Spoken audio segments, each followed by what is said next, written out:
Hammaga assalomu alaykum. Bu 13-vlog. Men Samarqand Imom al-Buxoriydaman. Mana bu arxamda turgan Imom al-Buxoriy. Bugun sizlar bilan Imom al-Buxoriyni, Hazrati Imom al-Buxoriyni sayr qilamiz. Davom etinglar ko'rishda.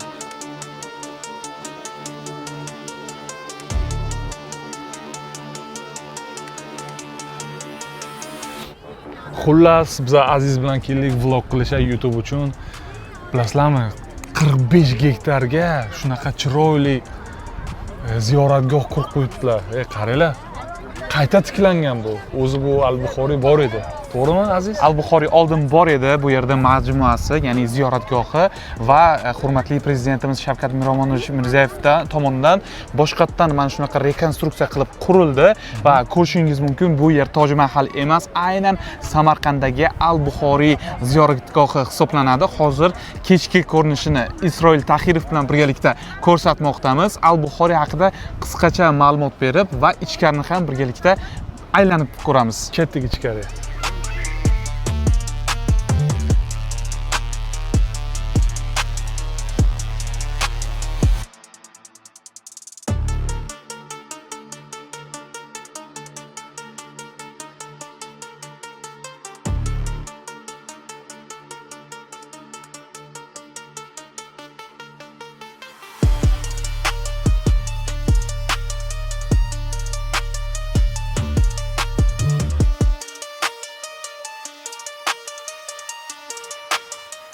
Öyle bizlar operatorimiz Sunnatillo.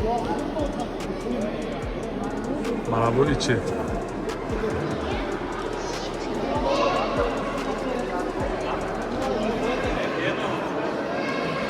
Bu yerda seyf, mana qimmat buyumlaringizni qoldirasiz. Kod bilan qoldirasiz va tahoratxonaga kirib, bemalol tahoratingizni qilib, namoz o'qishga kirib ketasiz.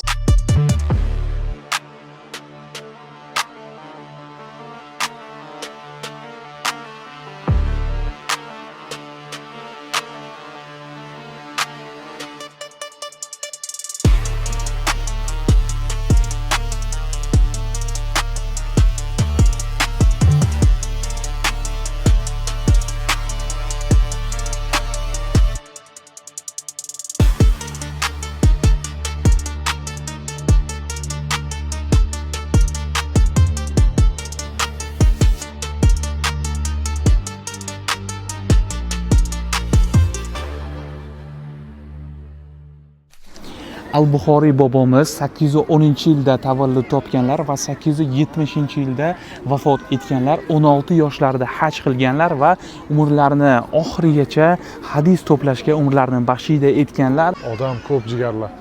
Muzeylari yopiq ekan, qabrlari yopiq ekan, ziyorat qilmoqchi edik. Yangi ochilgani uchun odam juda ham ko'p. Yana bitta sizlarga qiziq ma'lumotni aytib o'taman. Men kichkina bola bo'lgan paytlarim kelganman. Butun O'zbekistonda kelgan bo'lishi mumkin. Bu yerda masjid hozir o'rtada bo'lsa agar, oldin mana bu chap tarafda edi masjid, hozir esa mana shunaqa o'rtada katta masjid qurilgan. 65 ming ziyoratchilar bu yerda ziyorat qilishlari mumkin deyilgan. Operatorimiz charchadi debman. Ichimlik suvi. Maza. Drinking water. Mana shuni bitta bosib ichsa bo'lar ekan bemalol. Qoyil. O'g'ling Muhammadga ko'z nurini qaytardi dedi. Ona shoshib qarasa, Allohning qudrati bilan Imom Buxoriy ko'zlari qayta bu yo'lni ko'rayotgan. Onalarning duosi bilan bo'ldi, mehmonlar diqqat qilamiz. Allohning qudrati bilan bo'ldi. Imom Buxoriyni madrasaga olib boradi. 6-7 yoshlarda Qur'oni Karimni yod oldi. Xotira zehnlari juda kuchli bo'lgan, bir marta o'qigan kitoblarini o'sha zahoti yodida saqlab qolarkan. 11 yoshiga yetdi. Payg'ambarimiz Muhammad sallallohu alayhi vasallamda 70 mingga yaqin hadislarini yoddan o'rganadi. 16 yoshiga to'ladi. Akasi Ahmad onasi bilan birgalikda Buxorodan Arabistonga borib, haj va umra ziyoratlarini ado qiladi va o'zlari Madinada, Arabistonda qoldi. Onalariga aytadi: "Men mana shu Makkada qolib, payg'ambarimiz Muhammad Mustafa sallallohu alayhi vasallam hadislarini to'playman va jamlayman" deydi. Chunki arab diyorlarida juda ko'p munofiq din dushmanlari tomonidan yolg'on hadislar tarqalib ketgan. To'g'ri hadis qaysi, yolg'oni qaysi ajratib bo'lolmaydigan darajada keldi. Imom Buxoriy 40 yildan ziyod arab diyorlarini kezdi. Misr, Nishopur, Marokash, Suriya, Basra kabi davlatlarda yurib, qariyb payg'ambarimizning 600 ming yaqin hadislarini to'pladi. O'shandan 7275 ta eng sahih hadislar bir kitob shakliga keltirildi. Diqqat qilamiz, bu kitob Al-Jomi al-Sahih, ya'ni Sahih al-Buxoriy kitobidir. Haqiqatda bu kitob Qur'oni Karimdan keyingi ikkinchi nodir manba qatorida turadi. Butun dunyo musulmonlari Imom Buxoriyni tan olib, hadis ilmining sultoni, imomi dunyo degan maqomlarni berishdi. Imom Buxoriy 16 yoshida arab diyorlariga chiqib ketib, 58 yoshida o'z vatani Buxoroga keladi. Buxoroga kelganda butun Buxoro farzandlari kutib oldi. Imom Buxoriy ilm o'rgatdi, hadis, arab tilidan dars berdi. Ming talabaga dars beradigan bir paytda ba'zi bir kimsalar, fitnachilar Imom Buxoriyni Buxoro amiri Xolid ibn Ahmad az-Zuhali degan podshoga yomonladi. Xalqqa dars bermasin, sizni saroyingizga kelib dars bersin deydi. Xo'sh, shahardan 50-60 kilometr uzoqda, havosi toza, yaxshi joy bo'libdi. Muzey mahkam ekan,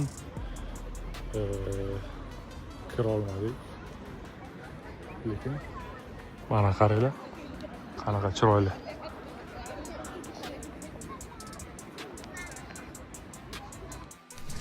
Короче, mana stolchalar olib kelib joylashib oldik.